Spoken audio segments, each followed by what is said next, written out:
pengen sharing tentang LPDP-AAS itu apa. Untuk LPDP-nya sendiri sudah dibahas sedikit dari Yuriko dan akan dibahas lebih dalam lagi oleh Feby. Tapi di sini aku akan bahas lebih banyak tentang LPDP-AAS. Sebelumnya mau kenalan dulu. Aku S1-nya dulu di IPB University, ambil Food Tech, terus sekarang lagi ambil Master of Sustainability di University of Sydney. Terus juga part-time di associate di Maxima sebagai associate mentor, dan dulu pernah di Indonesia mengajar dan juga di Ashoka serta Dampak Sosial Indonesia. Ini sebenarnya yang mau aku share, tapi akan aku skip untuk yang refleksi pribadinya. Nanti kalau ada waktu atau ada yang mau nanya, baru aku ke slide-nya. Tapi kalau enggak, ini aku langsung ke LPDP-AAS-nya aja ya, sama tips-tipsnya. Oke, sebentar. Ini agak aku skip aja. By the way tuh aku sebenarnya cukup struggling ya untuk mendapatkan beasiswa, teman-teman. Jadi aku sempat gagal share funding 2 kali, terus sempat gagal LPDP. Jadi kalau mau naik LPDP jangan ke aku ya, karena aku gagal gitu. Terus sempat nyobain AAS-nya juga, tapi sampai ke tahap jadi kandidat cadangan. Setelah itu ternyata juga nggak dapat gitu. Aku cepet aja. Oke, jadi tentang LPDP-AAS sebenarnya ini mekanisme baru ya, cukup baru karena baru dibuka tahun 2024, di mana itu adalah tahun di mana aku mendaftar. Jadi aku termasuk kohort percobaan gitu ya di tahun pertamanya beasiswa ini buka.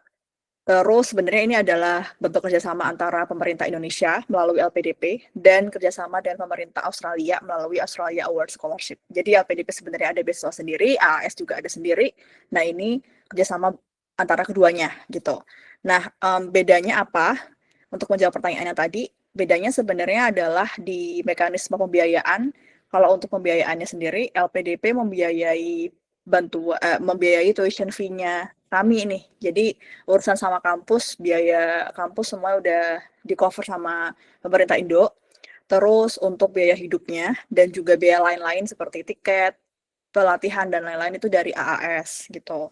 Terus perbedaan yang kedua, di LPDP-AAS ini memang cukup spesifik gitu. Jadi list perguruan tingginya lumayan spesifik dan nggak banyak yang di-offer gitu ya, seperti LPDP atau mungkin AAS itu sendiri.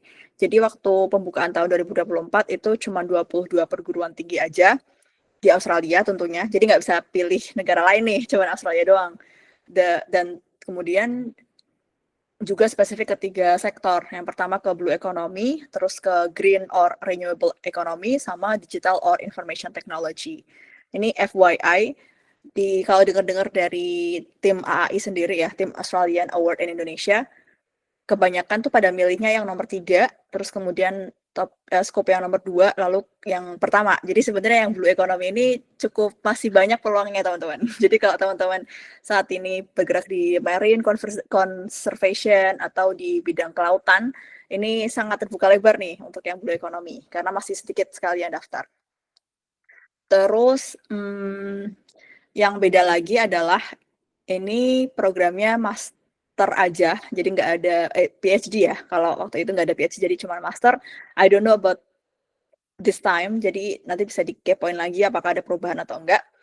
Kemudian juga single degree, serta masa studinya maksimal 24 bulan. Jadi tergantung ya, ada yang dapat setahun setengah, ada yang dapat setahun gitu. Jadi depends banget sama program teman-teman sendiri nanti di kampusnya gitu. Terus untuk ketentuan pengabdiannya, karena ini 2 lembaga jadi mengikuti dua-duanya, tapi sebenarnya lebih mengikat yang AAS-nya. Jadi even ketika sekarang LPDP sudah membolehkan untuk para awardee yang tidak pulang ke Indonesia dengan justification yang jelas gitu ya, misalkan bekerja di negara tersebut dan itu sesuai dengan background pendidikannya lah atau apapun justifikasinya, kalau LPDP-AAS ini tetap harus pulang karena mengikuti peraturan AAS sendiri, di mana memang harus pulang selama 2 tahun gitu. Dan tidak boleh kembali ke Australia lah intinya selama 2 tahun. Terus, oke, ini manfaat yang diterima. Ini sangat wordy, tapi basically teman-teman akan sangat mudah menemukan informasi ini. Tinggal di googling aja LPDP-AAS itu apa gitu ya. Nah, ini walaupun beasiswanya baru, tapi cukup bikin senang gitu karena manfaatnya tuh double, teman-teman. Bukan berarti dapatnya 2 kali lipat ya, enggak, tapi manfaatnya itu ada yang LPDP, khusus LPDP bisa dapat, yang khusus AAS juga bisa dapat gitu. Jadi kayak contohnya untuk yang dana paling besar kan dana pendidikan ya. Dana pendidikannya udah tercover, terus pendaftarannya juga akan dibantu sama AAI. Jadi kita nggak harus pusing-pusing ngurusin LOE gitu ya, karena nanti juga akan dibantu sama AAI. Terus ada dana tunjangan buku, penelitian tesis, seminar internasional, publikasi jurnal. Nah ini kan sebenarnya 4 elemen ini kan yang dibantu sama LPDP gitu ya. Jadi alhamdulillahnya juga dapat. Terus untuk dana pendukung sendiri, dana transportasi, karena LPDP EAS ini juga akan mendapatkan PDT ya atau pre-departure training di Bali. Jadi proses dari seleksi dulu deh. Dari seleksi juga akan dapat biaya pesawat gitu ya dan juga kereta kalau teman-teman nggak base-nya di Jakarta atau di Bali untuk datang wawancara itu akan dibiayai juga. Terus kemudian tiket PP kota domisili ke Denpasar untuk PDT yang tadi aku bilang. Lalu PP juga dari Jakarta atau kota terdekat teman-teman ke Australia ke tempat kampus teman-teman, terus juga tiket airport pick up dari dari bandara di Australia ke kampus teman-teman. Lalu untuk visa, OSHC atau health cover, terus tunjangan belajar ketika teman-teman di Bali selama waktu itu aku 2 bulan ya, tapi tergantung waktu PDT-nya teman-teman akan beda-beda tergantung IELTS-nya teman-teman. Terus akan ada establishment allowance. Ini bukan 50.000 ya, ini 5.000. 50.000 kebanyakan. Terus kemudian dapat dana hidup bulanan juga di Australia selama studi dan ini sudah naik ya, sudah 2.800, alhamdulillah udah naik kali ini. Terus dana lomba internasional ini bisa based on request, keadaan darurat dan juga dana dukung disabilitas kalau teman-teman punya disabilitas tertentu. Untuk dana persiapan sendiri, nah ini juga yang sangat generous banget yang didapat oleh teman-teman AAS ya dan juga LPDP AAS karena bisa dapat tes IELTS secara gratis kalau ternyata IELTS-nya belum memenuhi. Jadi misalkan teman-teman bagus banget kualitas diri teman-teman tapi ternyata IELTS-nya belum cukup, bisa jadi teman-teman akan diterima, tetap akan diterima. Tapi PDT di Balinya akan lebih lama gitu. Kayak temanku ada yang dapat 9 bulan di Bali, ada yang dapat 6 bulan, ada yang dapat 3 bulan. Jadi benar-benar depend sama nilai IELTS teman-teman. Kalau misalkan setelah udah ditatar gitu ya di Bali selama sekitar tergantung durasinya, nanti akan ada tes IELTS lagi yang dibiayai oleh AAS gitu agar teman-teman mencapai sebuah target tertentu agar bisa diterima di sebuah kampus ya teman-teman itu. Terus akan dapat semua pelatihannya selama di Bali secara gratis. Terus akan ada IAP atau Introductory Academic Program ini di Australianya ya. Jadi udah dapat di Bali, terus di Australia juga akan dapat selama 2 bulan awal. Lalu akan ada medical check up juga untuk pembuatan visa, serta reunion airfare. Ini khusus untuk yang studinya 2 tahun. Jadi kalau studinya 2 tahun, nanti di pertengahan tahun teman-teman bisa pulang ke Indonesia, dan balik lagi juga akan dibiayai tiketnya. Dukungan tambahan ini termasuk yang non-finansial ya. Jadi ada banyak pelatihannya, ada pelatihan GETSI, media sosial, ada pre-departure briefing, ada PDT itu sendiri akan banyak materinya ya dari PDNP, English preparation sendiri, cross culture, jadi bisa budaya-budaya di Australia, bisa di-refresh lagi pemahaman teman-teman termasuk information literacy, cara cari referensi yang bagus kayak gimana, cara pakai footnote, pakai Mendeley gitu, pokoknya hal-hal yang akademis banget akan dipelajari lagi. Komputer akan dipelajari lagi dari basic banget gimana buka Word sampai bikin tabel, bikin grafik, pokoknya semuanya diajarin. Terus pengurusan pendaftaran ke kampus ini super duper baik hati sekali ya AAI karena beneran ngebantuin daftar ke kampusnya, sampai dikasih konsultasi juga berkali-kali sama supervisor akademik, difasilitasi untuk ketemu sama perwakilan kampus biar bisa nanya secara puas gitu ya, sampai kitanya mantap mau pilih kampus yang mana.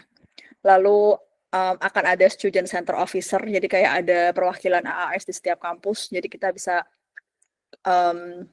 bisa ngobrol dan bisa diskusi sama perwakilan AAS di setiap kampus di Australia. Terus juga bagi teman-teman yang bawa anak, pendidikan anak-anak, teman-teman bisa gratis di Australia, dan juga pengembangan diri serta relasi selama di Australia dan setelah di Australia. Nah, tadi aku mau emphasize di bagian konsultasi akademik ini. Jadi, yang menarik juga dari LPDP AS ini adalah ketika udah daftar di LPDP di awal, misalkan memilih kampus A gitu ya, terus ketika di Bali dan melalui proses konsultasi dan diskusi kok akhirnya mantapnya justru kepilihan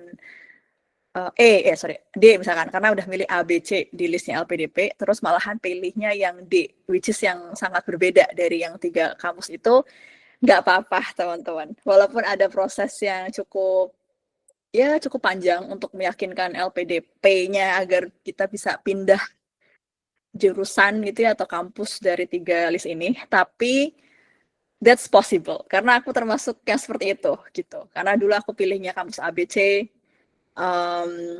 di UQ, di USIT sama di ENU, tapi ended up aku pilih di USIT Sustainability yang ternyata nggak ada di 3 list itu. Sebenarnya possible aja, cuman ada beberapa surat yang harus dilakukan agar kemudian diperbolehkan gitu oleh LPDP. Tapi sebenarnya itu memungkinkan kok dan bisa-bisa aja. Terus, nah ini secara rangkuman aja ya. Kalau manfaat yang diterima, tes IELTS tadi kalau LPDP AS bisa dapat, terus pre-departure training atau pelatihan di Bali, terus materi-materi PDNP, GETC, COMS dapat, terus persiapan keberangkatan nih. Kalau LPDP kan dapat ya. Kalau AS enggak, tapi LPDP AS dapat juga. Jadi double. Emang agak dar-der sih mau berangkat karena harus ngurusin PDT tapi juga harus PK juga. Tapi nggak apa-apa, menyenangkan karena bisa dapat dua network yang berbeda. Terus tunjangan buku ini kan AS nggak dapat ya, tapi LPDP alhamdulillah dapat. Jadi dapat juga. Terus konsultasi kampus tadi ya, dan segala pengurusannya diurusin semua oleh AS. Jadi kita udah benar-benar tinggal duduk manis aja. Karena bahkan tiket udah diurusin, visa diurusin, OSHC diurusin, semuanya diurusin. Jadi udah sangat mempermudah. Terus jejaring dan kesempatan mengikuti program hibah ini kalau misalkan, jadi ini kita eligible di dua-duanya gitu kalau LPDP-AS. Jadi eligible di LPDP karena kita masuk ke cohort LPDP, dan eligible juga untuk semua kesempatannya AS karena kita juga sebenarnya masuk ke AS.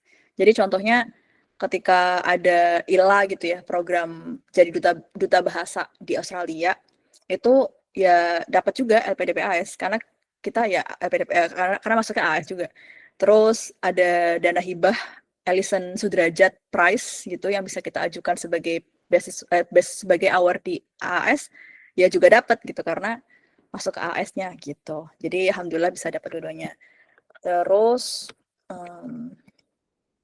ini syarat umumnya tadi udah di cover sama Yuriko, which is sebenarnya akan sama aja dengan LPDP ya. Karena sebenarnya kalau LPDP AS ini proses pendaftaran awal-awal di esainya tuh pakai portalnya LPDP. Jadi semua esainya juga mengikuti LPDP. Baru nanti di proses substansi atau proses wawancaranya itu nanti diurusinnya sama AAI atau Australia Award in Indonesia. Jadi ini kombinasi antara, ini kayaknya bagi-bagi tugasnya gitu. Jadi esainya diurusin LPDP, terus kemudian untuk wawancaranya diurusin sama AAS. Terus apalagi ya nextnya, timeline. Ini belum buka, tapi kalau mengikuti yang tahun lalu, most likely akan buka di Februari sampai Maret, dan ini nggak lama. Kayak waktu itu cuman 3 minggu kayaknya ya. Terus akan ada proses seleksi, lalu 1,5 bulan setelahnya akan ada wawancara, setelah itu pengumuman. Jadi nggak ada proses TBS juga. hanya esai terus kemudian wawancara dan selesai. Terus cara dan prosesnya seperti yang aku sampaikan, teman-teman mendaftar di portalnya beasiswa LPDP. Sekarang udah pindah ya ke beasiswa LPDP terintegrasi kemenkeu.go.id. Aku baru ngecek lagi, ternyata udah banyak sekali perubahan. Terus ya silahkan dilengkapi semua dokumen-dokumennya, lalu mengisi profil diri, esai, dan lain-lain dalam bahasa Inggris ya, kalau ini harus dalam bahasa Inggris, LPDP-AS. Terus kemudian nanti, iya betul, jadi teman-teman tidak harus mendapatkan LOE dulu. Even kalau teman-teman udah dapat LOE-nya juga nggak akan diapa-apain, maksudnya kayak nggak akan berguna juga, karena akan ada proses pendaftaran ke perguruan tinggi dari AAI-nya gitu. Terus proses seleksinya cuma 2 doang, seleksi administrasi, lalu juga substansi ya, atau wawancara. Jadi nggak ada tes bakat skolastik ya, yang ini agak cukup nightmare nih, karena aku dulu nggak lolosnya juga karena pas tes TBS. Terus ini juga syarat dokumennya akan sama aja. Mungkin ini tips-tips kali ya. Dari Yuriko, aku stop di sini dulu atau aku bisa lanjut ke tips-tips? Boleh Kak, nggak apa-apa, silakan dilanjutkan. Oke, waktunya masih cukup ya, oke. Masih.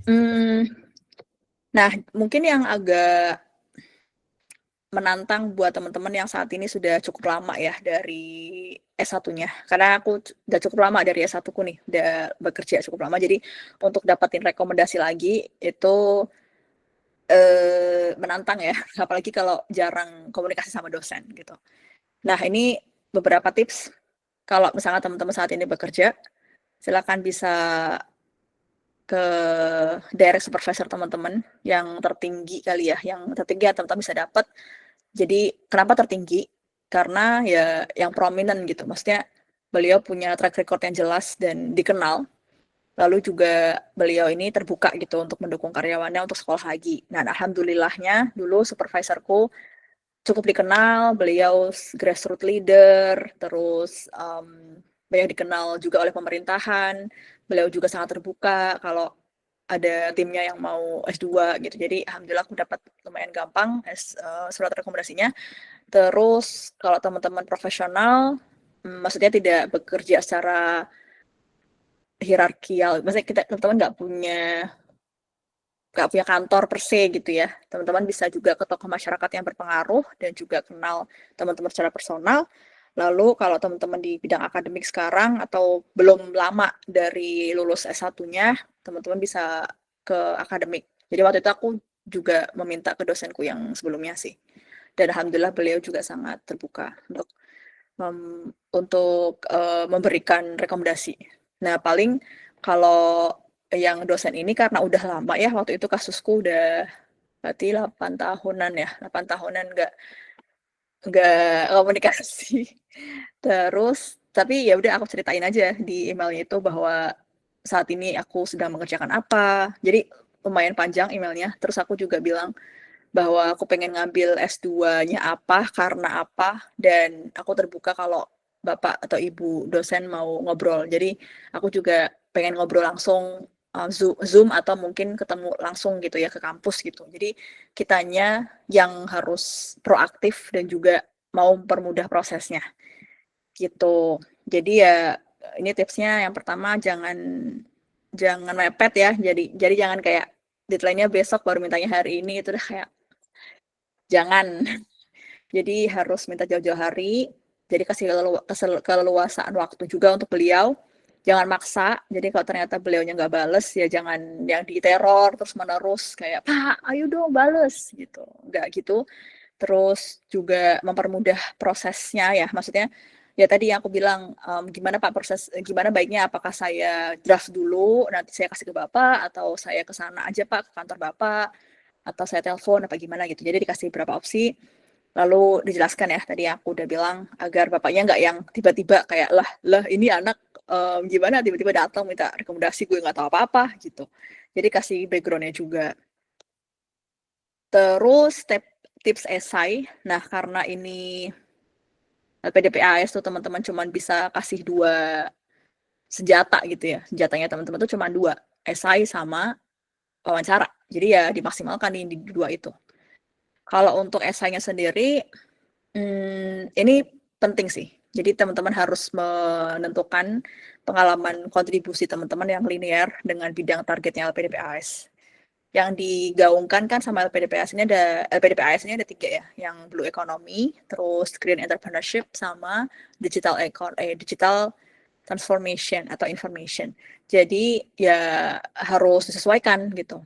Even ada dokumen yang namanya Australia Indonesia Partnership Plan 2004, 2030 kalau nggak salah. Jadi teman-teman bisa baca itu, jadi ada semacam dokumennya, bisa dilihat apa yang jadi target, apa yang sedang jadi fokus antara bilateral partnership-nya Aussie sama Indo gitu.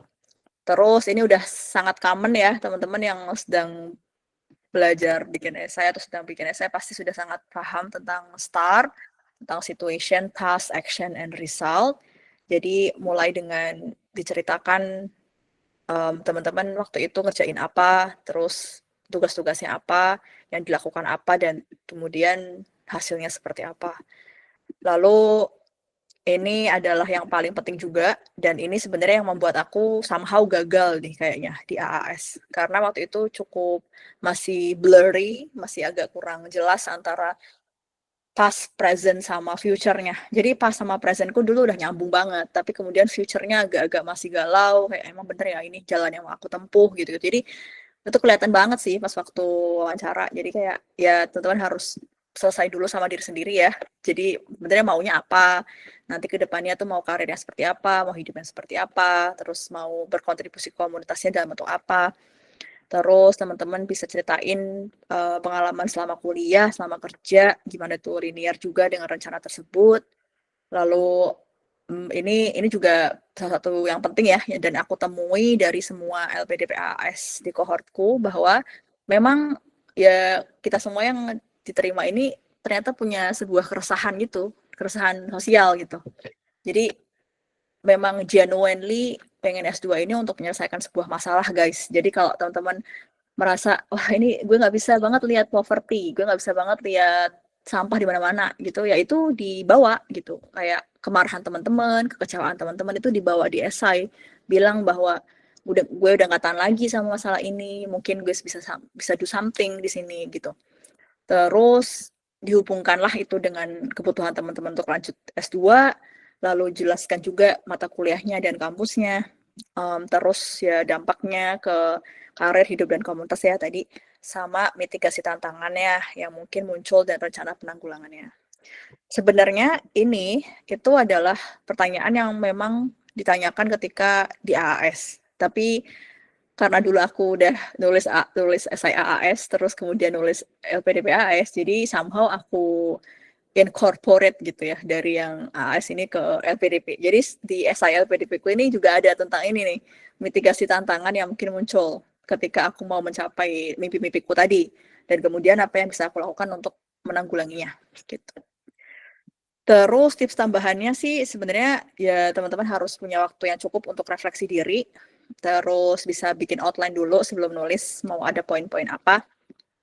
Lalu juga kasih waktu yang cukup panjang untuk baca ulang dan revisi, minta proofread ke teman-teman, ke mentor, ke teman-teman yang di Crowdjobs ya, yang kalau teman-teman ikut mentoringnya, lalu minta masukan sama mereka gitu. Terus ini proses substansinya. By the way, aku mau cek timing lagi dong, masih ada waktu nggak? Boleh Kak, nggak apa-apa. Dilanjutkan aja. Oke, sorry ya, 3 lagi ya. Oke. Kalau untuk proses substansinya, nah tadi kan esainya ya, jadi senjata teman-teman yang pertama. Senjata teman-teman yang kedua ini kan seleksi wawancara, atau kalau bahasanya LPDP kan substansi gitu. Nah ini seru nih, ini karena dia yang ngurusin kan AI ya, jadi agak kaget aja ya dari yang diurusin LPDP, terus kemudian pas AI, loh udah nggak ada lagi informasi apapun nih di websitenya LPDP, semuanya pindah ke email. Jadi komunikasi semuanya pindah ke email. Jadi kita harus ngecek dua-duanya, ngecek di portal LPDP iya, ngecek di email iya gitu. Nah untuk yang proses wawancara ini, Prosesnya ini ada gimana ya? Ya pokoknya yang wawancaranya ada 3. Dari orang Indo 2, satunya Australia. Di 2 Indonesia ini most likely ya, satunya ini dari akademisi, satunya lagi dari praktisi gitu. Terus durasinya cukup singkat, cuma 20 menitan, even 15 menit. Kalau PhD lebih lama, tapi ini kan nggak ada PhD ya. Kalau AAS yang murni kan ada PhD sekitar 40 menit. Terus basically kan tujuannya adalah untuk memverifikasi esai teman-teman, makanya memang harus dibaca esainya, dibaca lagi, dipahami lagi. Terus kemudian diawali dengan perkenalan singkat, siapa teman-teman dan bagaimana teman-teman memperkenalkan diri teman-teman. Terus ya pertanyaannya tuh singkat banget sebenarnya, cuman paling 6 pertanyaan doang. Tapi karena udah dilatih juga ya si wawancaranya ini, jadi kayak akan sangat smooth banget. Ada yang fokusnya ke pasnya teman-teman atau pengalaman teman-teman di masa lalu, ada yang fokusnya nanya tentang apa yang dikerjakan sekarang, dan akan ada yang juga yang nanya tentang future. Ini kayaknya kalau nggak salah dulu ketika aku melalui seleksi wawancaranya AAS dan wawancaranya LPDPAS, future ini biasanya bagiannya yang Australia. Jadi yang memang dosen dari Australia atau praktisi dari Australia ini akan lebih banyak nanyain tentang future dan kesesuaian sama Australia sendiri gitu. Ini pertanyaan-pertanyaan yang aku dapat selama wawancara. Jadi pertama diminta untuk perkenalan secara singkat dulu, kayak please introduce yourself gitu ya, biasa. Terus nanyain kenapa kamu pilih kampus dan program studi ini. Ini ya kayak udah sangat-sangat template ya, pasti ditanyain. Terus kontribusi apa yang sudah kamu lakukan dan sejalan sama misinya LPDPAS. Ini cerita tentang apapun yang udah kita lakukan. Bisa dari pengalaman di kampus, bisa pengalaman kerja, bisa komunitas, bisa individual project-nya teman-teman. Terus ditanyain juga future-nya setelah studi mau ngapain, lalu setelah pulang ngapain, terus tantangan terberat. Nah ini ngomongin tentang pasnya teman-teman ya, atau masa lalu teman-teman. Jadi ditanyain nih, ini lumayan kaget juga ditanyain ini. Jadi mereka memintaku untuk flashback ketika zaman S1 dulu, apa momen terberatnya dan gimana cara aku menyelesaikannya gitu. Terus ditanyain lagi, dibedah lagi dari 3 opsi kampusnya itu, mana yang paling cocok sama S1-ku, mana yang paling cocok sama pekerjaan saat ini, mana yang paling cocok sama rencana ke depan, terus mana yang jadi prioritasnya. Jadi di sini tuh sebenarnya membantu kita untuk brainstorm juga sih, untuk kayak menentukan sebenarnya mana yang pas gitu ya buat kita. Terus ya tanyain juga mengapa mengambil jurusan tersebut saat S1, ini balik lagi ke pertanyaan ini. Lalu masalah apa yang ingin diselesaikan saat ini yang ada di masyarakat gitu. Terus ini yang juga cukup perlu dipersiapkan ya, yaitu program-program kerjasama Indonesia Australia yang kita tahu berada di bidang tersebut gitu. Misalkan dulu aku kan ngebawa masalah tentang food system ya, tentang sistem pangan di Indonesia. Ya, terus tanyain juga, kamu tahu nggak program-program Indonesia Australia di bidang food, bidang pangan, kayak gitu. Jadi memang harus baca juga dan kepo tentang bilateral partnership-nya antara 2 negara ini. Nah, ini tipsnya, basically silakan dibaca lagi dan dipahami esainya, lalu lakukan dan perdalam riset, banyak sekali yang harus di-riset, lalu memahami isu prioritas pemerintah Australia Indo. Ini kalau teman-teman ngikutin di Instagram, Pak Prabowo dengan Anthony Albanese sama Penny Wong lagi ketemu di Indonesia, jadi bisa dilihatin tuh apa yang mereka bahas gitu ya, karena bisa jadi itu muncul di pertanyaan interview. Terus teman-teman bisa latihan wawancara dalam bahasa Inggris, karena ya memang dalam bahasa Inggris wawancaranya, kecuali ada terminologi yang teman-teman mentok banget gak bisa dalam bahasa Inggris, it's okay, just speak in bahasa Indonesia, and then interviewers yang dari Indonesia akan bisa bantu teman-teman.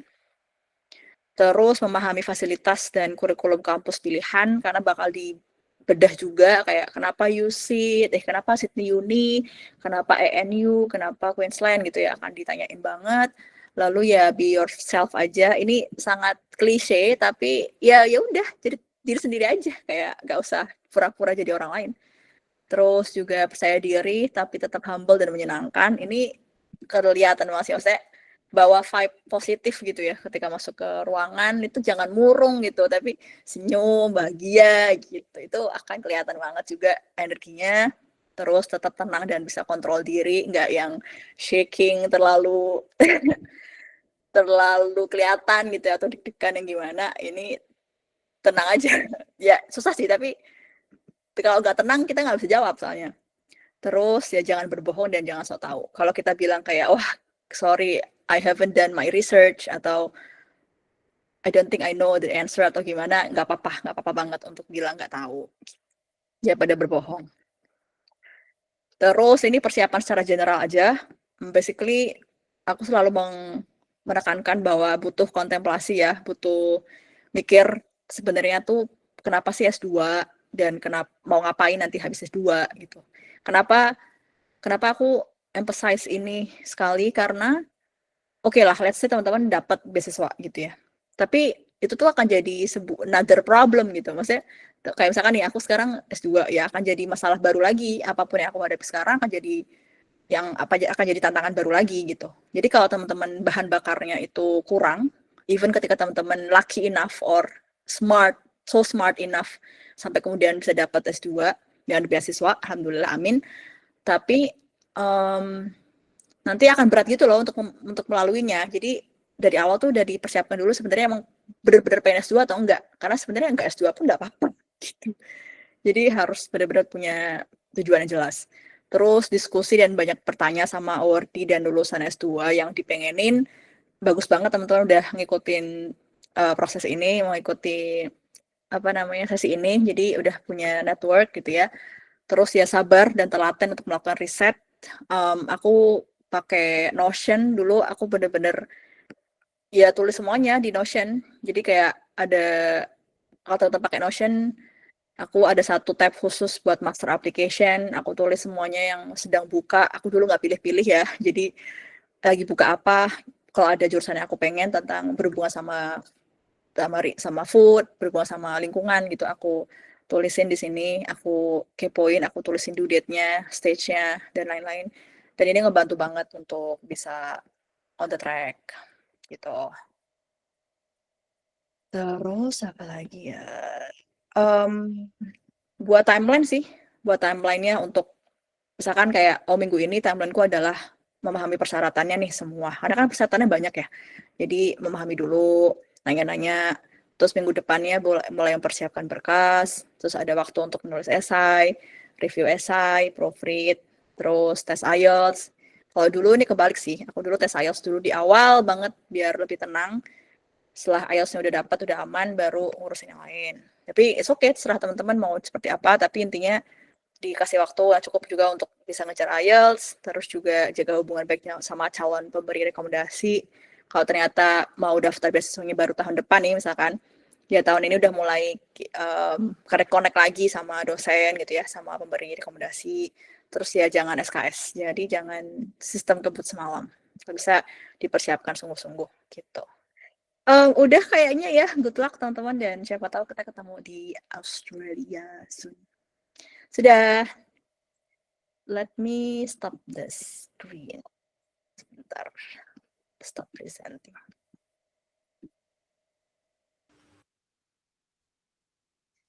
Oke, Kak Ayada, lengkap banget ya materinya. Teman-teman pasti udah banyak yang pengen tanya gitu ya tentang LPDP AS atau mungkin beberapa perbedaan lainnya. Nanti feel free aja di sesi tanya jawab, kita akan bahas semuanya gitu teman-teman. Nah, sambil mengumpulkan pertanyaan teman-teman, boleh banget juga di chatbox, nanti kita bantu pilah gitu ya beberapa pertanyaan. Kita lanjutkan gitu ya untuk sesi webinar hari ini langsung sama Kak Feby. Kak Feby salah satu awardee juga dari LPDP, dan beliau untuk awardingnya di tahun berapa Kak? 2023 ya? Saya awardingnya 2021. Oh, oke, 2021 ya. Oke. Jadi nanti Kak Feby akan lebih fokus di LPDP, terutama terkait esai dan juga requirement-nya apa aja dan strateginya gimana aja gitu Kak. Silakan Kak Feby untuk waktunya kita berikan Kak. Oke, baik. Terima kasih. Selamat siang semuanya teman-teman. Salam untuk Kak Ayanda ya, kakak kelas saya di IPB waktu dulu. Ini baru ketemu lagi, Oh, mungkin udah lama nggak oke. komunikasi juga. Oke, ini mungkin saya share screen.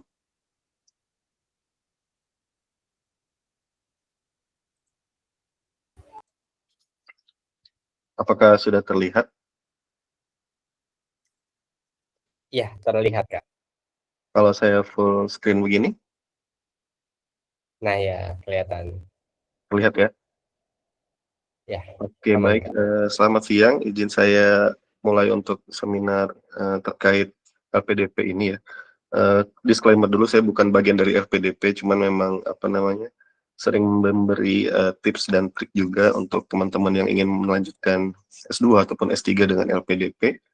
Sedikit perkenalan, saya Feby Setiawan, saat ini bekerja di BPOM sebagai ASN, dulu S1-nya di IPB, di Teknologi Pangan atau Food Tech juga, dan kemudian S2-nya di Wageningen di jurusan Food Safety, spesifiknya di Food Law atau hukum di bidang pangan.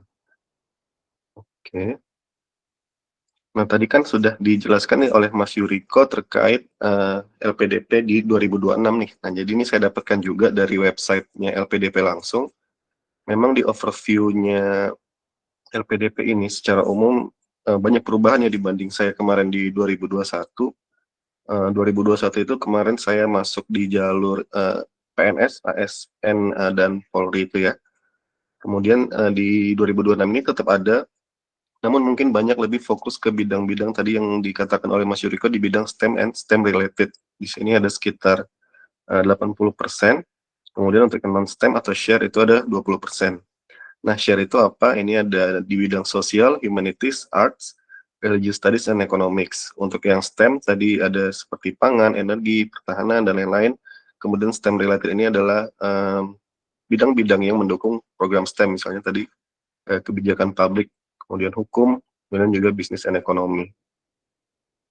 Nah, mungkin ini nanti teman-teman bisa menyesuaikan nih, lebih cocoknya ingin ke program yang mana, tapi memang diprioritaskan untuk bidang-bidang STEM.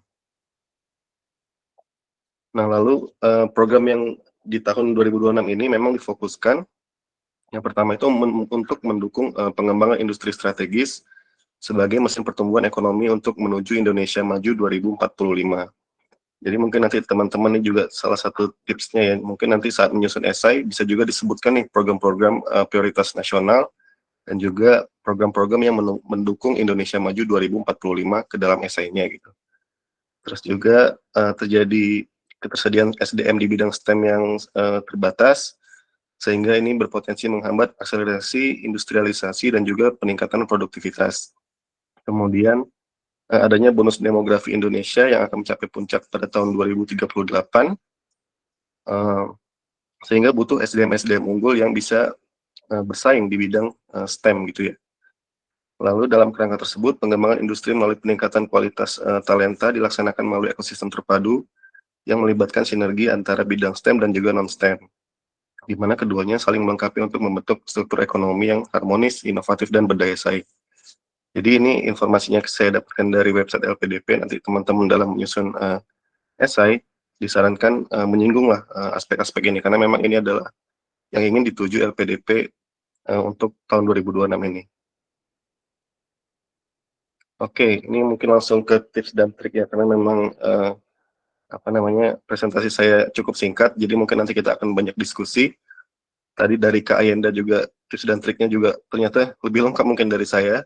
Cuman ini saya share beberapa pengalaman saya kemarin. Yang pertama itu pastikan teman-teman mengikuti requirements yang ada di buku panduan gitu ya. Jadi setiap requirements-nya itu apa namanya dipenuhi dan pastikan sesuai dengan yang dibutuhkan gitu. Terus yang kedua tentunya mengisi data dengan jujur. Dan yang ketiga itu yaitu hindari typo atau salah ketik. Kemudian yang keempat ini juga termasuk poin yang penting yaitu mengunggah file yang sesuai dan juga perhatikan format dan size filenya. Nah, ini contohnya misalnya diminta upload file dengan format PDF dengan maksimal misalnya 500 KB agar dipenuhi gitu. Apabila teman-teman tidak memenuhi, biasanya by system akan langsung ditolak dan dinyatakan gagal gitu ya. Terus juga penggunaan bahasa yang seragam. Jika mendaftar tujuan luar negeri tentu disarankan menggunakan bahasa Inggris gitu untuk semua proses aplikasinya. Terus juga membuat CV yang ATS friendly, biasanya nanti selain teman-teman daftar di LPDP, tentu juga akan apply di website kampus gitu. Dan biasanya diminta untuk mengupload CV. Nah, disarankan untuk menggunakan CV dengan format yang sudah ATS gitu ya. Kalau tadi di LPDP AS kan dibantu gitu oleh teman-teman dari AAI atau tim dari AAI. Nah, tapi kalau teman-teman apply sendiri tentu butuh persiapan dokumen yang sesuai dengan kampus tujuan gitu.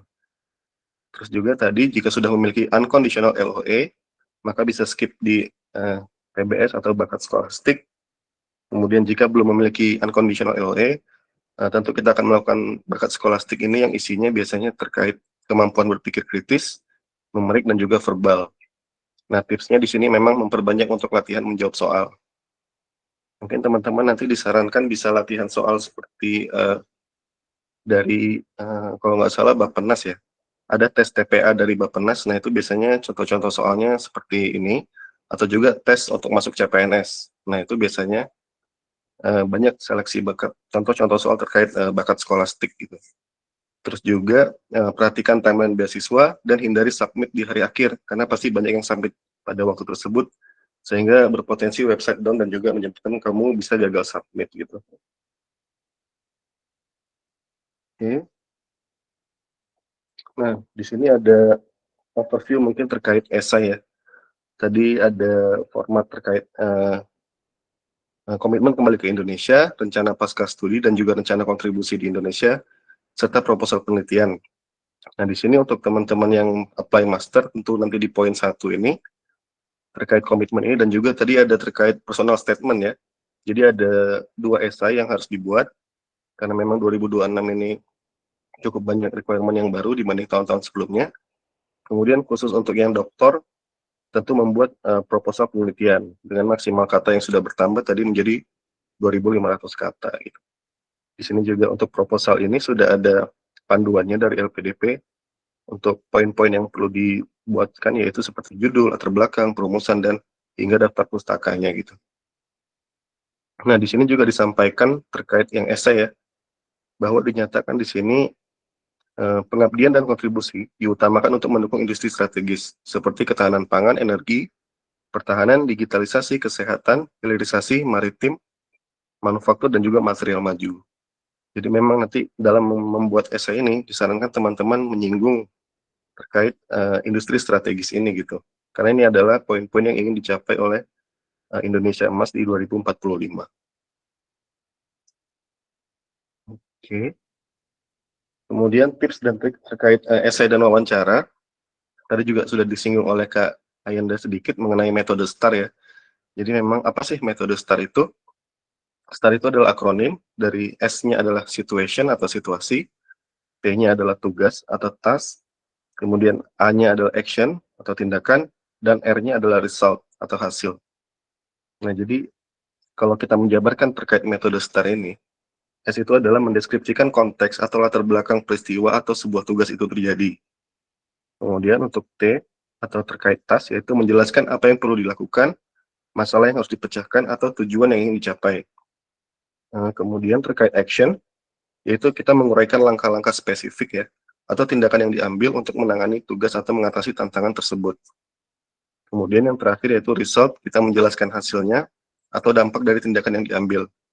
Ini bebas, maksudnya kita bisa menceritakan sebuah dampak yang negatif maupun yang positif, termasuk juga pelajaran yang dipelajari dan juga pencapaian yang diraih. Jadi tidak selalu harus sesuatu yang bagus kita ceritakan dalam sebuah esai. Misalnya kita menceritakan hal yang memang hasil atau dampaknya itu tidak baik atau kurang bagus, kita bisa menjelaskan itu, namun juga kita tambahkan terkait mitigasinya tadi atau langkah perbaikan yang kita lakukan agar sebuah kegagalan itu tidak terjadi lagi ke depannya gitu. Nah, ini saya berikan mungkin contoh esai yang saya tulis waktu itu tahun 2021. Jadi di sini saya menceritakan terkait pengalaman saya bekerja di Badan POM, yaitu pada bulan September 2020 saya menjadi volunteer untuk pencegahan COVID-19 di Balai Besar POM Semarang. Karena memang waktu itu tahun 2020 memang COVID sedang tinggi-tingginya, dan mungkin semua orang ketakutan untuk berada di luar rumah ya, atau mungkin beraktivitas di luar rumah. Nah, di sini saya justru ditugaskan sebagai penguji COVID-19. Jadi memang di sini terlihat ya, untuk S-nya tadi, cara membuat esainya, kan tadi kan S ya, kita menjelaskan situasi. Nah, di sini saya jelaskan situasinya, yaitu kondisinya sedang COVID, saya menjadi volunteer dan ditugaskan menjadi penguji di laboratorium mikrobiologi untuk menggunakan teknologi PCR. Nah, di sini kayaknya saya jelaskan tasnya, yaitu job desk saya yang lakukan adalah menerima vial hasil swab dari fasilitas kesehatan di Jawa Tengah, lalu saya melakukan ekstraksi dan isolasi virus COVID dan melakukan analisis sampel menggunakan PCR. Nah, di situ tasnya gitu ya. Kemudian actionnya juga saya tuangkan di dalam kegiatan ini dan di bawahnya. Pengalaman merupakan hal baru buat saya karena mempelajari mulai dari metode hingga cara pengoperasian alat yang membutuhkan kehati-hatian tinggi dalam bekerja. Lalu juga saya ceritakan menggunakan pakaian hazmat dengan ruang gerak yang terbatas. Nah, lalu saya jelaskan terkait result atau hasilnya setelah saya menjadi volunteer di laboratorium di BPOM Semarang. Namun hal tersebut dapat saya lalui bersama tim selama masa relawan selama sebulan penuh. Kemudian pada bulan Oktober 2020, saya dan tim memperoleh penghargaan dari Kepala Badan POM atas jasa dan pengabdian sebagai relawan dan penanganan atau pencegahan COVID-19. Nah, jadi ini mungkin contoh esai yang saya tulis waktu itu dengan metode STAR ini. Seperti itu. Jadi mungkin memang dalam menulis esai disarankan menggunakan metode ini supaya terlihat nih, apa namanya, kayak flow-nya yang ingin kita ceritakan ke dalam sebuah esai gitu. Untuk wawancara juga sama, nanti misalnya ditanya, jelaskan pengalaman Anda atau misalnya jelaskan esai yang sudah kita tulis, disarankan juga kita menceritakan dalam metode STAR ini. Oke, mungkin terima kasih sedikit dari saya. Informasi terkait tips dan trik, mungkin nanti kita akan lebih banyak diskusi. Perbedaan LPDP AS dengan AS apa ya tadi ya? Maaf. Sebenarnya tadi udah dijelaskan dan sepertinya tidak perlu diulang lagi selama 30 menit ya. Tapi basically yang beda, terutama sebenarnya bisa lihat lagi di websitenya LPDP AS. Ketik aja di Google LPDP AS. Walaupun belum buka tapi bisa mulai diliatin. Yang beda tuh di proses seleksinya. Kalau LPDP AS itu untuk esainya kan pakai portalnya LPDP, tapi kemudian saat wawancara yang menghandle dari AAS. Terus untuk pembiayaan juga berbeda. Jadi beasiswa LPDPAS ini untuk tuition fee-nya dibebankan ke LPDP. Kemudian untuk biaya lain-lainnya seperti establishment allowance, terus living allowance, terus juga pelatihan dan lain-lain itu dari AAS. Gitu sih. Apakah menjawab? Ya, terima kasih ya Mbak. Maaf tadi saya agak sedikit terlambat. Terima kasih. Sama. Oke, pertanyaannya ini untuk Kak Feby. Sebenarnya aku mau sedikit kasih story-nya dulu. Jadi aku udah dapat 2 LOE unconditional kebetulan.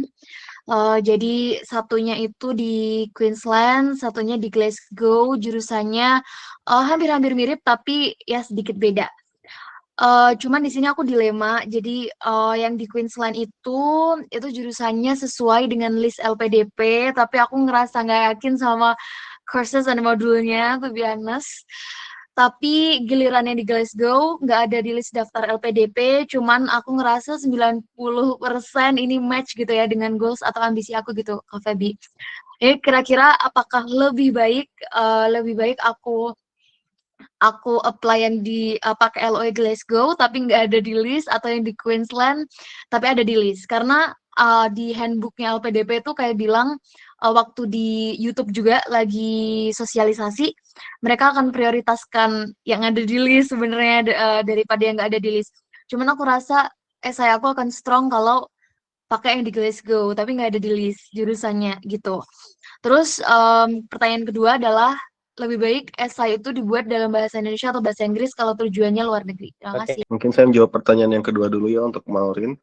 Karena memang tujuannya luar negeri, memang disarankan esainya dalam bahasa Inggris. Karena nanti kan Maureen juga akan misalnya lolos ya, amin, akan kuliah ke sana gitu. Tentu akan menggunakan bahasa Inggris juga. Jadi ya memang disarankan esainya semua menggunakan bahasa Inggris gitu ya.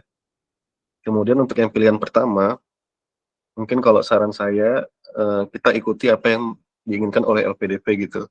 Karena kenapa? Karena memang yang diprioritaskan mereka yang ada di target tujuan daftar perguruan tingginya mereka itu adalah mungkin yang sudah mereka kurasi atau mereka pilih di tahun 2025 untuk dilaksanakan di 2026 gitu. Jadi memang yang sudah mereka ajukan di 2026 ini adalah yang sudah mereka tentukan gitu, dan memang peluangnya mungkin akan lebih besar jika Maureen apply ke daftar perguruan tinggi yang sudah di-list oleh LPDP gitu. Cuma memang nanti ya kembali lagi ke keinginan Maureen, kalau memang lebih percaya diri tadi di Glasgow ya, untuk lebih kuat esainya dan yang lainnya, lebih kuat ke Glasgow daripada yang tadi di Queensland, ya itu nanti kembali ke Maureen lagi. Nah, tapi kalau emang saran dari saya sih lebih baik mengikuti apa yang diinginkan oleh LPDP, karena kan kita mendaftar ini di LPDP nih. LPDP maunya apa tentu akan kita penuhi dong supaya kita mendapatkan beasiswa tersebut gitu. Oke, got it, Kak. Thank you, thank you. Sebenarnya pengen nanya aja ini Kak, dari Kak Feby dan Kak Ayenda. Kalau menurut kakak-kakak dari mekanisme LPDP, baik itu dari LPDP biasa maupun LPDP AAS, kemudian nanti kan LPDP di breakdown lagi ya, ada LPDP luar negeri, dalam negeri, dan ada LPDP yang co-funding juga. Nah itu di antara pilihan-pilihan itu sebenarnya yang kuotanya lebih banyak dan kemungkinan diterimanya paling besar itu yang mana ya sebenarnya? Dari versi kakak-kakak aja deh. Ya, terima kasih sebelumnya. Saya sampaikan pendapat dulu ya, maksudnya Yes. pengalaman yang udah dari kemarin-kemarin. Mungkin kalau terkait peluang ya, memang kan LPDP itu ada banyak sekali nih programnya. Nah, semakin program itu semakin spesifik, nah, biasanya kan yang daftar juga semakin terseleksi gitu, maka peluangnya tentu lebih besar. Jadi memang ini juga taktik untuk teman-teman, jadi memang kalau bisa nanti mencari program-program yang bukan yang reguler gitu ya, maksudnya reguler boleh juga di-apply, tapi kalau teman-teman memiliki background yang lebih spesifik dan lebih cocok di program-program spesifik itu, nah disarankan mendaftar ke program yang lebih spesifik, karena memang nanti peluangnya lebih besar gitu. Seperti tadi Kak Enda cerita yang terkait Blue Economy di LPDP AS itu kan mungkin yang apply masih sedikit. Nah, nanti mungkin peluangnya tuh justru lebih besar di situ gitu. Mungkin itu sih saran saya. Iya, nambahin dikit. Sebenarnya ini aku banyak dengar ya dari teman-temanku yang LPDP juga. Misal nih ada yang visually punya masalah di telinga gitu ya. Dia bisa mengajukan untuk beasiswa LPDP yang dengan disabilitas kalau salah ya. Tapi ada stream khusus lah untuk teman-teman dengan disabilitas. Jadi walaupun sebenarnya dia masih bisa mendengar, cuman dia ada partially bermasalah dengan telinganya, itu kemudian dia bisa dapat beasiswa yang dengan disabilitas, dan itu skema dia itu kansnya lebih besar gitu kata dia ya. Terus kemudian beasiswa yang perguruan tinggi terbaik dunia ya, PTUD, itu juga kalau nggak salah lebih besar, maksudnya nggak banyak yang mengincar gitu dibanding dengan yang beasiswa reguler gitu. Terus ya pastinya LPDP AS karena masih baru, jadi belum banyak yang tahu. Jadi ini baru tahun yang ketiga. Terus juga aku dengar sendiri dari teman-teman AI kalau yang Blue Economy ini belum banyak yang mengincar, belum banyak yang daftar. Jadi itu peluangnya besar nih kayaknya teman-teman bisa, kalau misalnya punya tertarikan di bidang marine atau kelautan, bisa cobain di situ. Izin Kak Ayenda dan Kak Feby, kebetulan aku juga alumni teknologi pangan IPB, jadi senang banget ketemu senior di sini ya Kak. Aku angkatan 57 anyway. Kesini gara-gara ngelihat jurusannya Kak Feby. Sebenarnya itu yang aku mau banget Kak, food safety, especially law and regulatory affairs ya. Tetapi sayangnya yang tahun ini tuh kayak listnya itu ditarik kayaknya Kak dari LPDP yang full funding. Jadinya untuk yang kemitraan atau co-funding 50% gitu ya. Jadi aku ingin bertanya pertama ke Kak Feby, itu terkait tadi kan Kakak sempat bilang kalau Kakak not part of LPDP, so boleh nggak ya Kak di-spill kira-kira ada nggak ya Kak another way to actually fund our studies there gitu, atau mungkin maybe you can share how you actually go there gitu ya Kak Feby. And izin Kak Ayenda juga aku ingin bertanya, kalau LPDP AAS yang aku sering dengar adalah AAS tuh harus minimal 5 tahun kerja dulu gitu ya. Sedangkan aku kemarin baru lulus tahun 2024 gitu Kak. Dan pengalamanku masih minim gitu. Menurut Kak Ayenda, haruskah aku mengikhlaskan aja gitu? Nggak usah sentuh-sentuh AAS dulu sebelum well equipped sama pengalaman kerja, atau sebenarnya bisa ya Kak, go for it aja gitu. Terima kasih banyak Kak atas waktunya. Ya.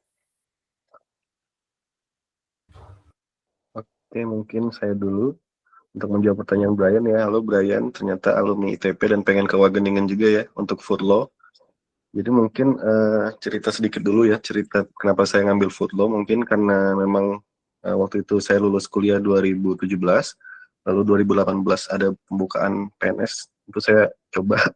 Jadi karena waktu itu lagi sedang masa mencari kerja, swasta ya saya daftar, pemerintahan juga didaftar, dan ternyata rezekinya masuk ke Badan POM gitu ya, sesuai dengan jurusan juga waktu itu teknologi pangan. Nah, tapi memang waktu itu tidak bisa langsung lanjut kuliah nih untuk S2 karena di pemerintahan itu ada harus dari CPNS menjadi PNS dulu, kemudian ada 1 tahun dulu harus bekerja gitu. Sehingga singkat cerita 2021 baru saya daftar bisa daftar LPDP dan juga mengambil jalurnya yang memang jalur LPDP PNS bukan LPDP yang umum gitu kan. Karena memang statusnya sebagai PNS gitu. Dan mungkin kenapa saya ngambilnya ke law atau hukum bukan malah melanjutkan food teknologinya gitu karena memang di BPOM-nya saya bertugas di bagian lapangan, di bagian pemeriksaan dan juga di penyidikan gitu ya. Jadi memang lebih cocok untuk mengambil yang non teknis atau di bidang hukum di bidang pangan tapi memang.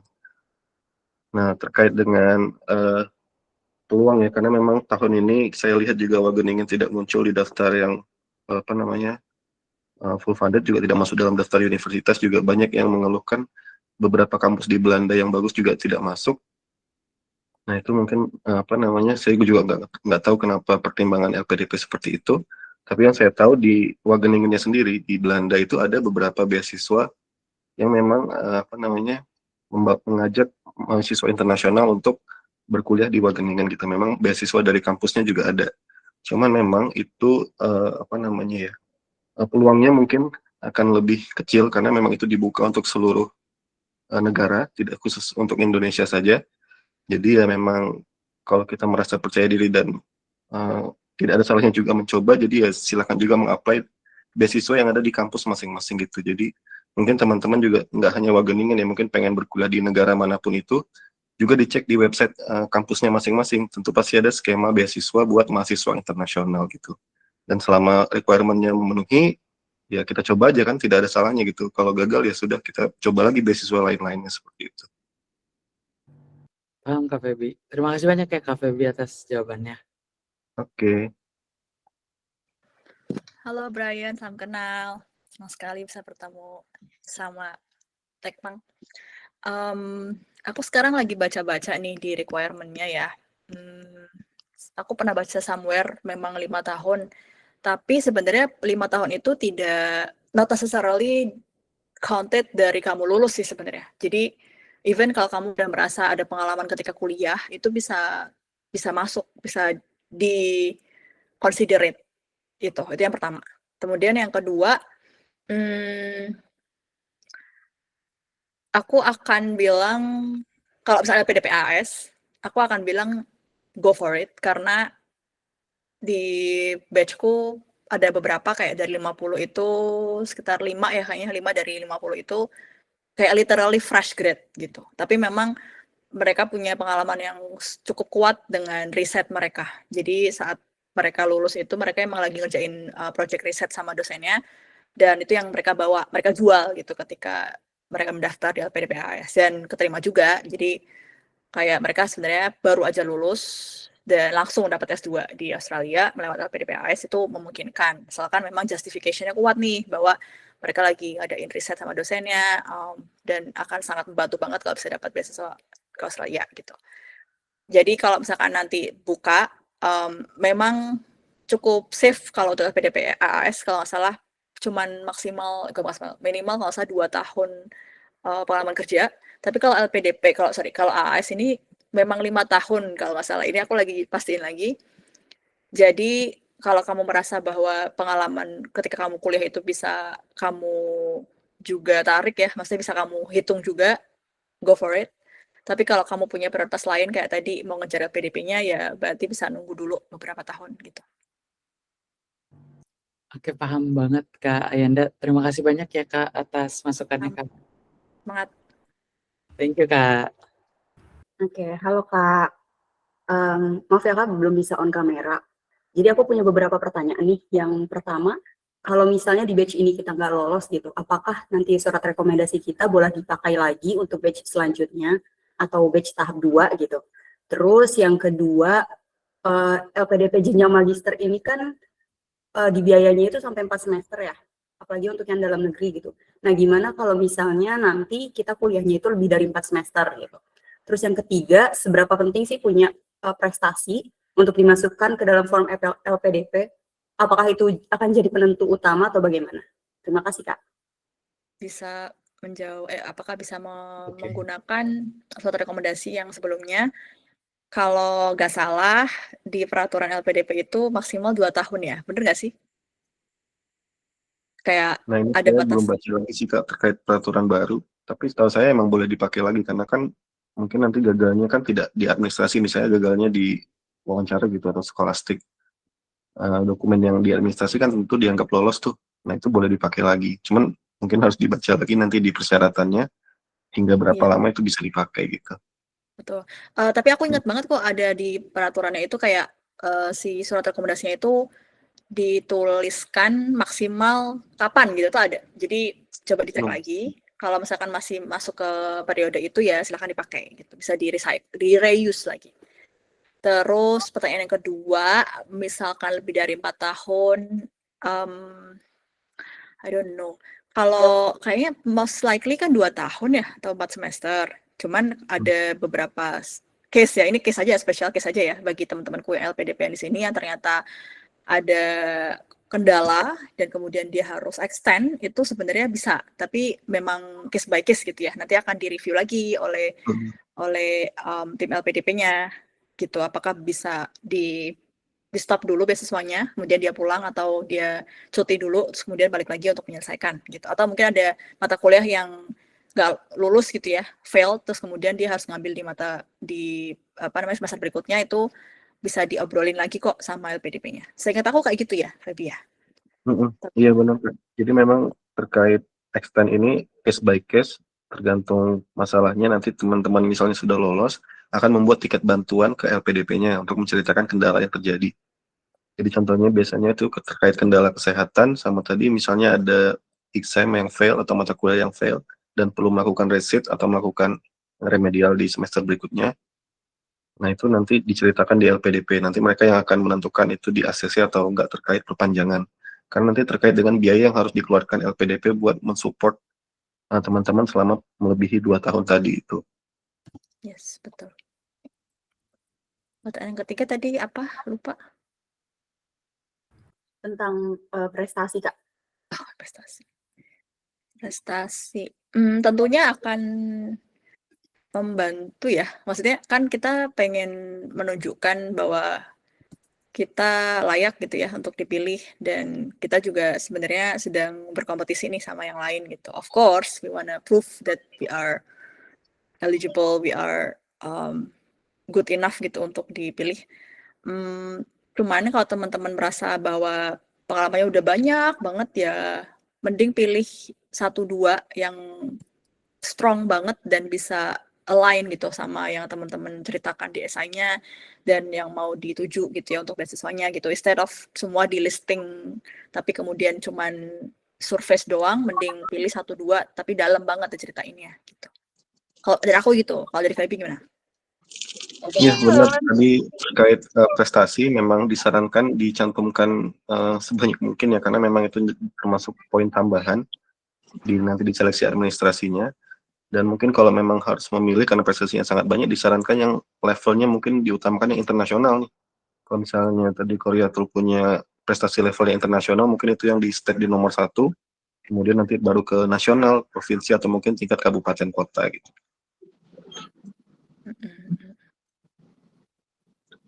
Apakah menjawab? Oke, terima kasih banyak ya, Kak. Oke. Sama merah ya. Ini yang telepon. Sebentar, aku coba mute ya. Oke, makasih Kak Feby dan Kak Ayeda untuk jawabannya. Dari teman-teman mungkin masih ada yang pengen tanya, boleh banget Kak Nuri ya. Silakan Kak untuk pertanyaannya. Terima kasih atas waktunya untuk moderator dan para narasumber. Ini saya mau ada yang ingin saya mau tanyakan mengenai saya rencananya kalau akhirnya saya tercapai mau daftar LPDP yang tahap 2. Itu kan saya ada baca kalau yang sekarang itu jurusannya itu berbeda tahap daftarnya itu. Nah, untuk yang jurusan saya itu karena saya lintas jurusan ya saya masuknya di share, bidang yang share. Nah, untuk itu, apakah kalau misalnya saya mau pakai LOE, apakah bisa pakai LOE kondisional? Nah, itu yang pertama. Yang kedua, ketika saya LOE misalnya di dalam 1 tahun apakah berubah? Misalnya kan ini di daftar universitas di tahap 1 seperti ini. Nah, saya coba daftar cara daftar LOE, cara daftar LOE di situ. Tetapi ketika di tahap 2 apakah itu berubah atau mengulang lagi di situ atau pakai yang daftar LPDP di tahap 1 untuk jurusannya. Sementara seperti itu, Kak. Terima kasih. Oke, kalau ini mungkin Kak Feby ya yang lebih tepat untuk menjawab. Ya, silakan Kak Feby, mungkin ada advice gitu ya untuk hal ini. Jadi mungkin yang saya tangkap tadi pertanyaannya, kalau di tahap 1 punya LOE, terus mau daftar di tahap 2, LOE-nya berubah gitu ya, dari kondisional ke unconditional, ya nggak?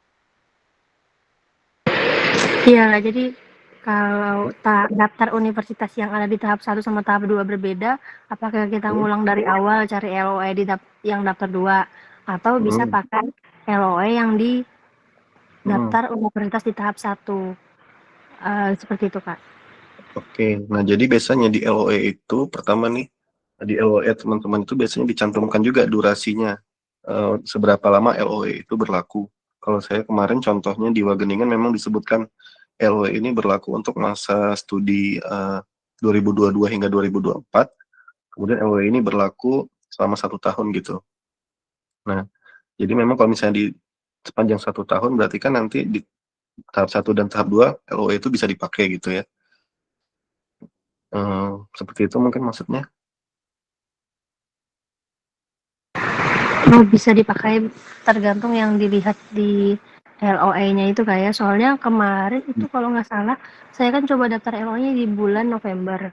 Nah, berarti itu dia lihatnya di bulan tahun mendaftar 2025 atau di tahun depannya di 2026 atau mulai dari hitungannya per November itu ketemu November lagi ya? Oh, berarti di LOE-nya Nuri itu nggak ter-state ya, LOE itu berlaku selama berapa lama gitu ya? Iya, tidak. Oke. Kalau yang seperti ini, gimana ya, mungkin 1 tahun, saya nggak bisa jawab juga sih. Mungkin ada yang bisa bantu mungkin, Mas Yuriko atau Kak Ayanda terkait LOE ini. Iya, mungkin kalau dari pengalaman aku, setiap LOE itu memang ada masa berlakunya, Kak. Jadi mungkin nanti perlu cek lagi gitu ya. Karena mereka biasanya ada masa berlaku untuk deposit ataupun untuk LOE-nya gitu. Jadi memang nggak ada LOE yang nggak ada tanggalnya sih biasanya gitu. Atau biasanya perlu dicek lagi masa berlakunya berapa lama gitu ya. Nanti kalau misalnya bingung nanti coba kirim ke kita aja, kita bantu cross check gitu ya. Gitu. Sama tadi terkait pertanyaannya juga, kalau yang kondisional itu nggak bisa ya Kak Feby. Aku memastikan lagi kalau dari yang sebelumnya memang nggak bisa sih gitu Kak. Mungkin dari Kak Feby ada tambahan untuk yang kondisional.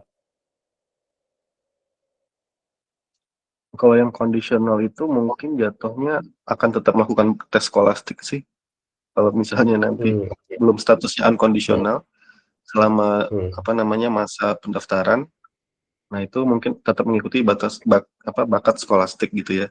Cuma mungkin sebelum bakat skolastik itu dilaksanakan ternyata bisa berubah menjadi unconditional, nanti Nuri bisa menghubungi ke LPDP yang menyatakan kalau mungkin LOE saya sudah berubah jadi unconditional, apakah bisa saya skip untuk bakat skolastik, dan nanti tim LPDP yang akan menentukan gitu. Saya ada 2 pertanyaan untuk Kak Ayanda. Pertanyaan yang pertama mengenai prioritas pemberi surat rekomendasi. Apakah sebaiknya kita meminta surat rekomendasi pada supervisor kita di dalam kerja meskipun belum kenal kita lebih jauh atau lebih baik meminta rekomendasi kepada dosen yang sudah mengenal kita lebih lama begitu. Kemudian pertanyaan kedua, apakah penerima LPDP AS ini dapat membawa keluarga ke Australia, Kak? Terima kasih. Oke. Untuk yang pertama,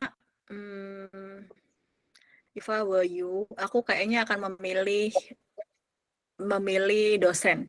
Karena yang pertama, beliau sudah lebih kenal kamu. Yap. Terus kemudian juga, karena kan kalau misalkan kamu daftar AAS juga, itu bisa dipakai gitu untuk AAS-nya. Karena kalau AAS itu memang ada persyaratan untuk dapat suatu rekomendasi dari akademik gitu ya. Jadi Ya.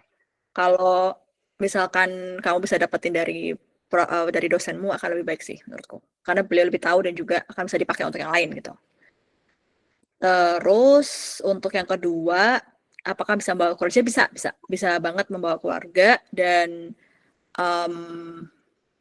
AI nanti akan membantu prosesnya dari mulai proses pembuatan visanya, terus kemudian untuk pendaftaran ke childcare, terus untuk biaya OSHC-nya juga. Jadi misalkan nih aku sekarang pakai Bupa Care gitu ya untuk asuransinya, nanti bisa dibantuin untuk top up-nya. Kita bayar sendiri untuk top up-nya, tapi bisa di-upgrade gitu ya, bisa top up untuk family.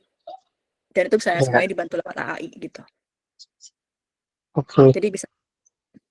Boleh pertanyaan lanjutan nggak, Kak? Boleh.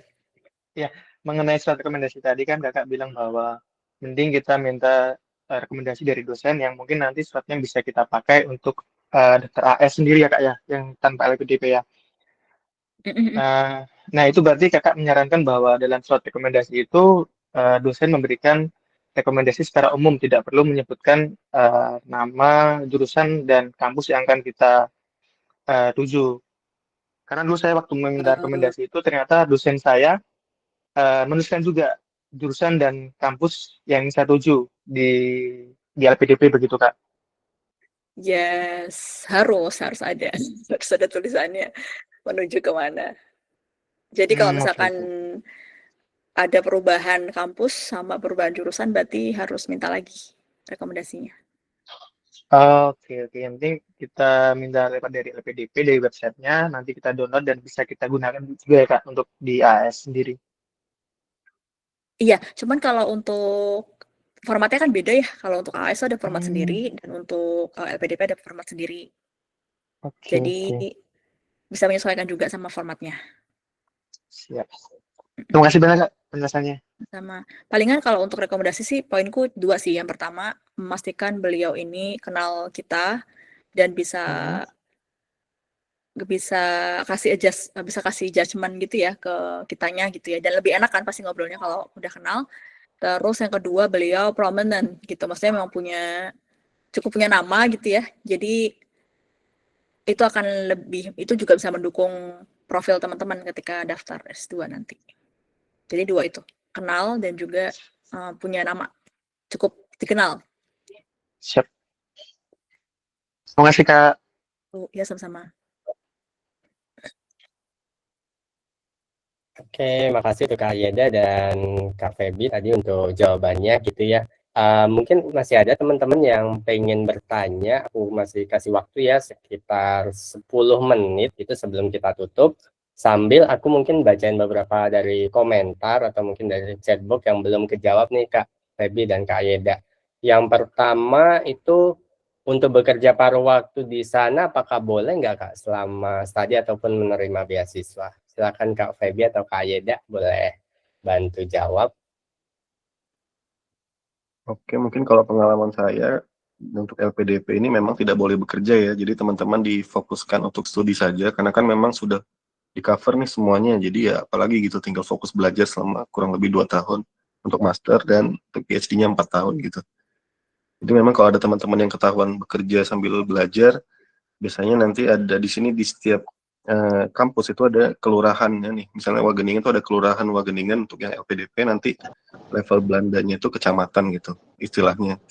Nah jadi memang teman-teman ya tidak boleh bekerja, nanti pasti ada juga yang melapor misalnya teman-teman bekerja dan ya beasiswa itu tersebut mungkin bisa diputus gitu. Itu sih. Nah, kalau LPDP AS ini cukup berbeda. LPDP AS karena mengikuti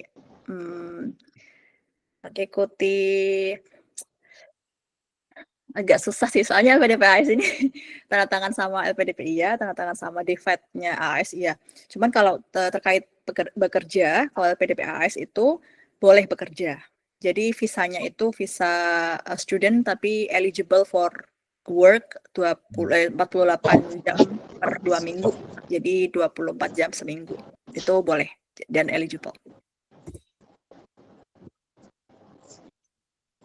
Oke, harusnya menjawab ya teman-teman. Oke, masih ada question mungkin sebelum aku tutup untuk sesi hari ini, teman-teman. Aku tunggu sekitar 1 menit ya.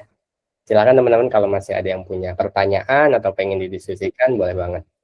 Oke, the last one question mungkin ya dari Kak Irza. Silakan nih Kak untuk open mic. Oke, jelas Kak suaranya? Ya, sangat jelas Kak. Oke, jadi saat ini saya baru mulai mempersiapkan diri untuk mendaftar beasiswa LPDP atau AAS. Jadi saya menyadari kemampuan bahasa Inggris saya tuh masih kurang. Jadi IELTS saya terakhir baru 5,5. Jadi kayak saya sekarang rutin belajar IELTS setiap hari. Latar belakang saya itu seorang ibu rumah tangga, sekaligus juga guru SMK, ASN juga, sudah mengajar kurang lebih 4 tahun. Nah, saya mau bertanya apakah benar langkah saya itu untuk belajar IELTS dulu atau udah langsung menyusun untuk esainya begitu? Begitu, Bang. Terima kasih. Oke, baik. Silakan Kak Febi dan Kak Yeda. Saya ceritakan boleh terkait pengalaman saya kemarin. Jadi dulu juga saya itu sistemnya gini Mbak, karena kan memang saya itu kerja ya. Dan untuk belajar IELTS itu memang saya sengaja kursus yang offline karena memang saya nggak masuk otaknya kalau belajar yang online gitu. Nah, memang jadi di sela-sela sambil bekerja itu ya setiap malam saya ngambil kursus IELTS yang offline.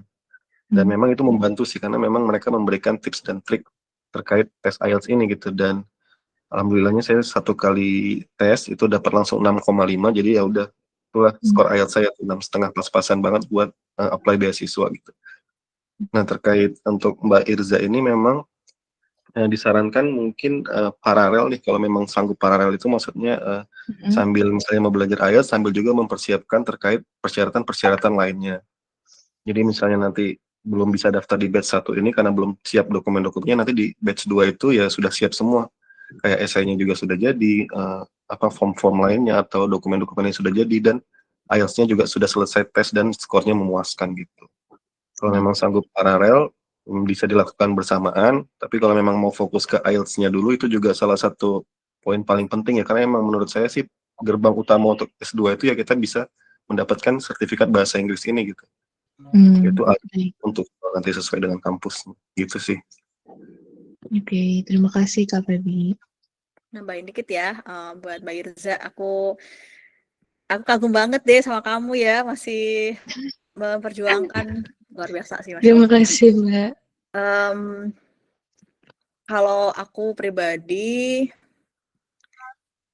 pengalamanku sih dulu ketika udah dapat IELTS itu lebih tenang ketika ketika bikin esainya gitu ya Kak. Cuman kalau misalnya paralel dua-duanya ya of course bisa dilakukan dua-duanya.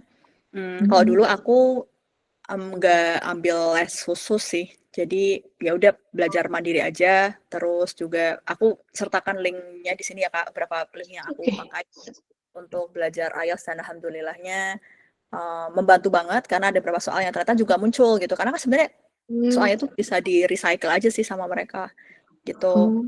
Terus yang paling penting itu sebenarnya adalah karena Mbak Irza udah pernah tes sebelumnya, bisa dicek mana yang masih lemah gitu ya, kayak dari 4 itu mana yang masih lemah. Jadi kalau waktu itu karena aku ngejar AAS untuk pendaftaran AAS dan itu waktunya 3 minggu sebelum penutupan, jadi aku beneran ngejar selama 3 minggu itu untuk tes gitu. Jadi ya karena waktunya 3 minggu doang, aku tahu bahwa aku lemah banget di writing sama speakingnya masih biasa aja, jadi aku kejar di 2 itu gitu. Jadi makanya waktuku 3 minggu tuh bener-bener aku fokusin untuk writing sama speaking wise speaking gitu, karena listening-nya sama reading-nya udah lumayan oke gitu. Jadi perlu tahu banget sih Kak, mana apa namanya, skill yang menurut Kakak perlu dikuatin lagi, jadi bisa lebih fokus gitu. Oke, terima kasih Kak. Sama. Oke, makasih untuk Kak Feby sama Kak Yeda. Dari aku mungkin tambahan sedikit juga gitu ya Kak. Jadi mungkin kalau emang Kakak open untuk scholarship lain gitu ya, jadi memang ada juga skema beasiswa yang nggak mensyaratkan IELTS di awal atau mungkin skornya rendah gitu ya. Misalnya kalau AAS yang murni itu kan ada start dari 4,5 gitu ya untuk yang beberapa ETJ atau beberapa daerah gitu. Atau mungkin kalau open juga kayak misalnya Manaki, mereka juga nggak mensyaratkan di awal. Setelah itu nanti dapat pelatihan gitu. Atau mungkin beberapa beasiswa kayak Turki dan lain sebagainya itu juga non IELTS gitu ya. Tapi pasti setelahnya mungkin perlu belajar dengan bahasa lokal gitu. Itu beberapa skema yang nanti bisa diobrolin dengan Krojob juga gitu. Tapi mungkin dari Kak Yeda ada tambahan lagi, silakan Kak. Iya, sorry aku baru ingat ketika Yuriko bilang tentang AAS. Karena sebenarnya AAS itu cukup low key gitu ya untuk IELTS-nya. Karena let's say misalkan dapat 6 gitu ya, dan udah dapat misalkan dapat 6, itu belum memenuhi syarat untuk mendaftar di Unimap misalnya, karena Unimap kan emang tinggi banget ya, 7 gitu. Nah, bisa jadi tuh Mbak Irza akan lolos ke interview, nanti H-1 interview itu akan dikasih kesempatan untuk tes IELTS lagi, dan dibiayai juga sama AAS. Jadi kayak misalkan nih, let's say waktu itu kok dapatnya 6 gitu, terus kemudian kayak ternyata kata AAS-nya masih kurang, nanti ada kesempatan untuk tes lagi sebelum tes interview. Dan ketika pun ternyata lolos interview, karena sebagus itu misalkan Mbak Irza, dan ternyata lolos AAS-nya, akan ada persiapan bahasa Inggris di Bali untuk menguatkan IELTS-nya, dan kemudian setelah PDT akan ada tes IELTS lagi dan dibiayai lagi. Jadi kalau misalkan udah itu dan masih kurang nih, misalkan kok semuanya 888 tapi mau ke Unimap, writing-nya harus 7, ternyata writing-nya masih 6,5, akan ada tes lagi. Ini yang terakhir banget. Jadi tes yang terakhir ini, jadi kayak teman-teman total akan dapat 3 kali tes IELTS secara gratis kalau sama AAS, sampai kemudian dapat. Dan kalau misalkan ternyata yang ketiga ini masih juga nggak sampai 7, ya berarti harus ngulang lagi dengan biaya sendiri gitu. Tapi itu kayaknya kata AI sih sangat jarang sekali terjadi ya. Biasanya setelah 3 kali tes IELTS itu udah dapat gitu. Jadi kayak aku merasa AI sama Manaki tadi lumayan generous gitu ya untuk IELTS-nya. Jadi nggak harus yang tinggi-tinggi banget, asalkan udah bagus banget, udah cukup, udah oke udah lolos AAS-nya. Nanti untuk masuk ke mendaftar di kampusnya masih ada waktu yang cukup panjang untuk mempersiapkan IELTS-nya bisa sampai dapatin LOE gitu. Oke, baik Kak. Terima kasih banyak. Sangat memuaskan jawabannya. Oke, makasih banyak untuk Kak Feby. Sebelum aku tutup mungkin boleh ya upload untuk Kak Feby dan Kak Yeda, boleh kasih emot apapun gitu ya untuk Kak Feby dan Kak Yeda untuk materi yang hari ini. Makasih banyak sekali lagi, dan untuk sesi hari ini aku cukupin sebagai moderator. Mohon maaf kalau ada kesalahan dan juga mungkin ada yang kurang gitu ya. Untuk sesi hari ini aku tutup ya teman-teman.